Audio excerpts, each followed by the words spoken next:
నేను మీకైనా చెప్పి వెళ్ళిపోతాను, మీరు వాటిని తీసుకుని సుఖంగా జీవించండి అని ఆ తాత బంగారం యొక్క రహస్యాన్ని వాళ్ళిద్దరికి చెబుతూ ఉంటే వాళ్ళిద్దరూ చాలా శ్రద్ధగా వింటూ ఉంటారు.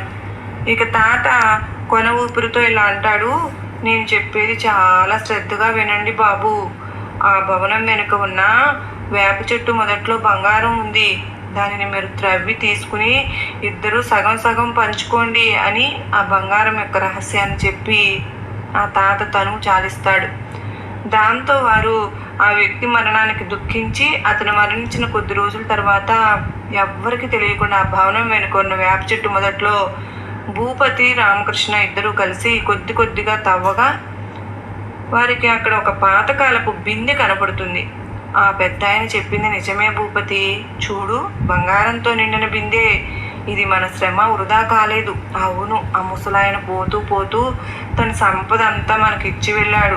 సరే ముందు ఈ బంగారాన్ని బయటకు తీసి ఎవరూ రాకముందే చెరసగం పంచుకుందామని ఆ బిందె నిండా ఉన్న బంగారాన్ని ఆ స్నేహితులిద్దరూ సగం సగం పంచుకుంటారు.